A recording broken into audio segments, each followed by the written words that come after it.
Today we're going to make some cranberry orange sourdough scones. We're going to start by getting a medium-sized bowl, and I've got 2½ cups of all-purpose flour. We've got about 1/3 cup of granulated sugar and 1 tablespoon of aluminum-free baking powder, 3/4 of a teaspoon of salt.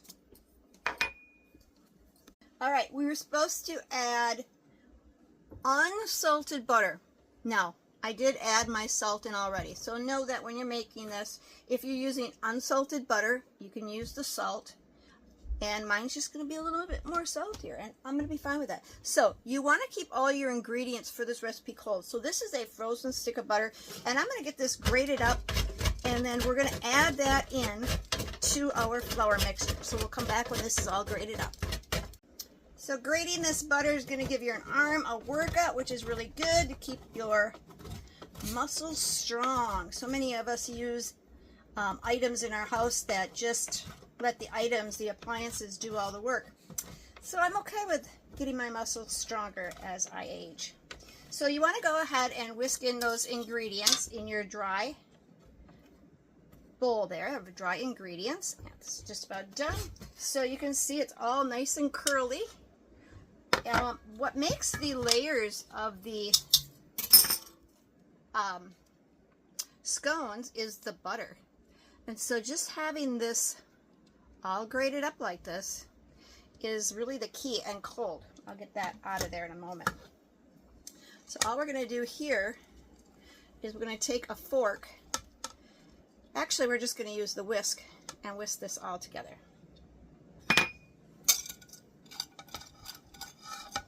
Kind of a messy job. So my other ingredients are still in the fridge, and it's a good idea to, whoops, sorry about the noise, to put all that, or that frozen butter, or keep the butter frozen actually. I have my cranberries that we're going to use in the fridge. If I had thought about it, I could have just put them in the freezer, but they'll be fine in the fridge. And just try to make sure we get all that good butter that's going to add the flakiness to our scones. Alright, we're just going to get that mixed up in here. And then I'm going to set this in the refrigerator to keep it cold. It is warm in here right now with heat on and the sun shining through the window, so we don't need this to get warm.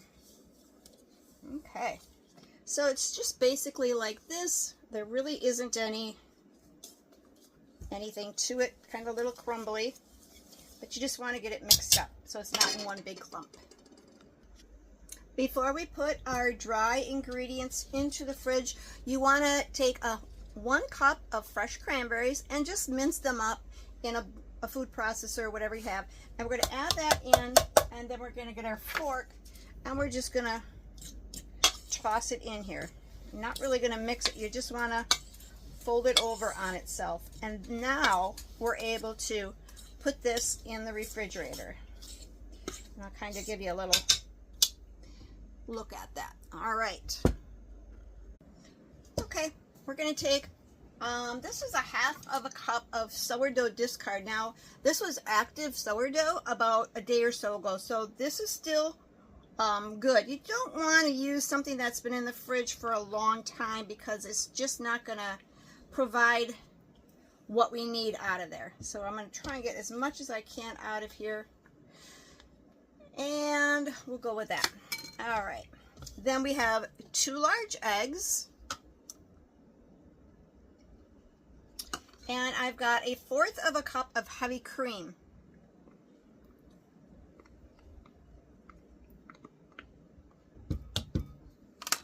This is only 3 tablespoons of milk. And I've got a teaspoon of vanilla extract. And I did take 1 orange and I grated that. Actually, I didn't grate it. I zested it. And I added a little bit of the juice of the orange to that. So you can see it's not much. This is one orange that was zested, the whole orange, and then just a squeeze of juice. So we're just going to get this right into our wet mixture. All right, and we're just going to give this a whisk and get it all nice and incorporated. I did reserve about, a small teaspoon, maybe only just half of a teaspoon of the zest, and that will be used for the glaze that we're going to make.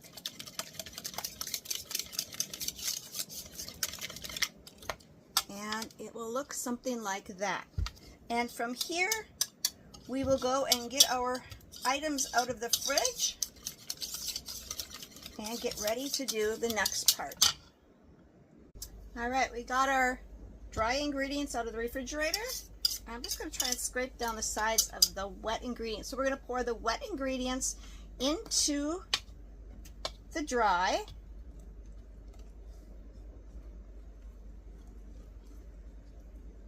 And we're just going to fold it over on itself. We're not going to really mix it. I'm going to try and get out of here all that I can.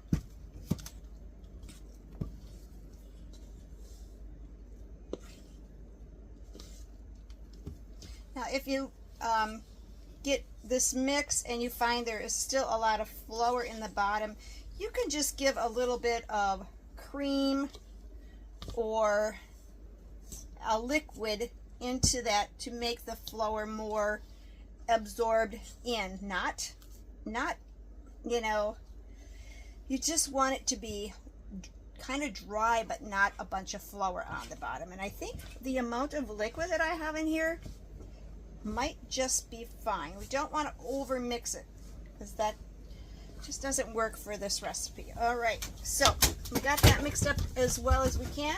I have some parchment paper. Looks like the wind's blowing. I'll have to shut the windows quick.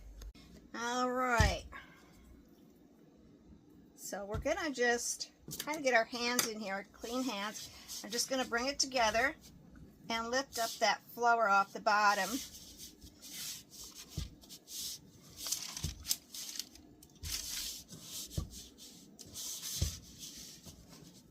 And we're going to put it on this parchment paper.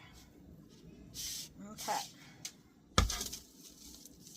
And I'm going to use a round pie plate that I have as a guide. So I want to get it into about this shape, into about this size. So I'm just going to use this as a guide. I'm not using it per se as a pan to make this with.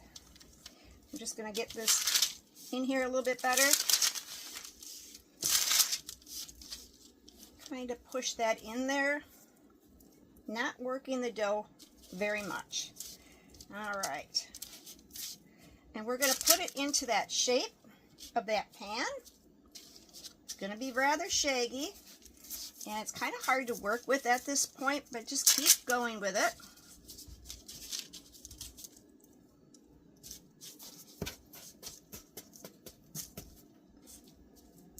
And we will be using a bunch scraper to cut this. So you're roughly just getting it in a nice size circle.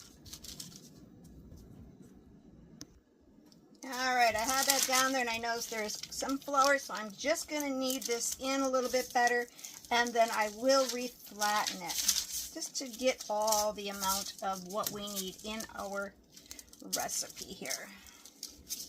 And that makes it a lot easier for me to bring this in back into a circle. So I was having a hard time getting it in that circle. And don't feel like you have to have this very thick because these will rise up quite a bit.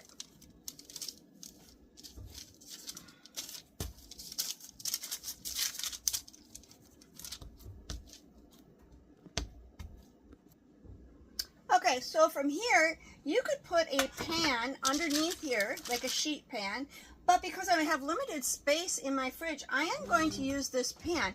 Sorry, I said I wasn't. We're just going to put it in the refrigerator or the freezer for a good amount of time, and then we're going to take it out and we're going to cut it. But right now, it's going to go in the freezer to stay cold, to chill it once again, and then we will cut it diagonally into 8 pieces, and then we will bake it. So while that is in the freezer, I am going to get my oven started. We're going to heat our oven to 425, and while that's baking, we'll make the glaze. So to begin with our glaze, I'm just going to show you a little something. I need 1 cup of powdered sugar, and my powdered sugar is rather lumpy, and so all I'm doing is I'm taking a little strainer and I'm just pushing it through because I don't want any lumps in the powdered sugar or it just won't mix up well. And we'll be adding our other ingredients to this as soon as I get this part done. Okay, I got my powdered sugar all whatever the word is, got all the chunks out of there. So I got 1 cup of powdered sugar. We've got 1 tablespoon of heavy cream. And this is 2 tablespoons of orange juice. And we're just going to put that in there. And I've got that little spoon of the Zest. I'm going to tap that in there. So that is everything. And we are just going to whisk this up. Get that nice orange color in there. And if it's not creamy enough, or the word I'm looking for is liquidy enough, you could add some more orange juice. And I do have some, but I think that's going to be just fine. I'm going to put that in the fridge so that it thickens up. We'll get that all mixed up real well, and then we'll stick that in the refrigerator. And our oven is warm enough so we can start putting our scones in there to bake them. This is the pan I'm going to bake on. I'm going to pull the right out of here and get this onto my baking sheet. And now I'm going to cut these into diagonals with my bench scraper. So just make them into about 8 pieces. And you do want to separate these so that they're not touching while they're baking. And we'll get a close-up of these before we put them in the oven. And then you can see how different they look when they come out of the oven. A little spatula and just kind of move these around.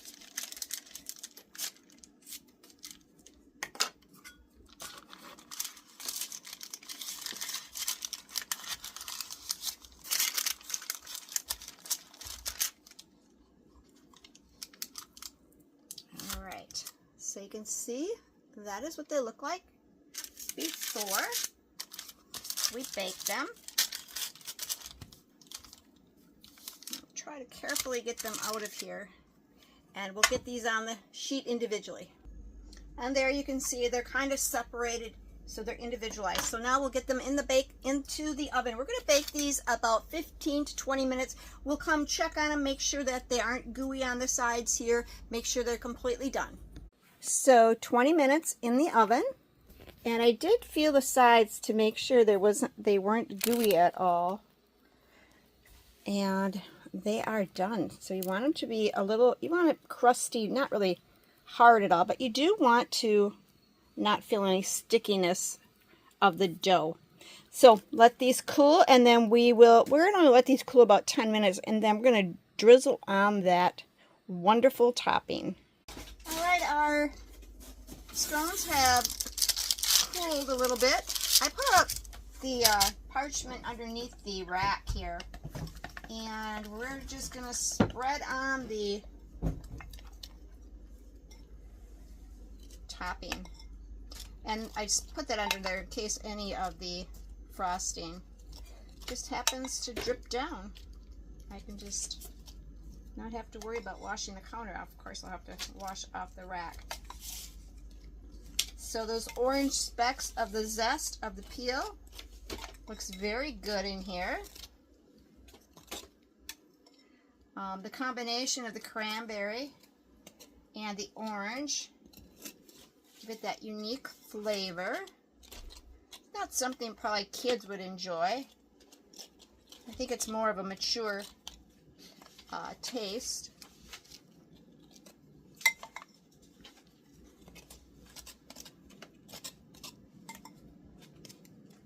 Now these could have been a little bit thicker. I could have added a little bit more powdered sugar to this to kind of keep it on top, but I think they'll be fine. I don't think it really needs too much more. They're very flavorful, even without any topping. All right, and there you have it. Beautiful orange cranberry scones. I hope you make these. Let me know what you think.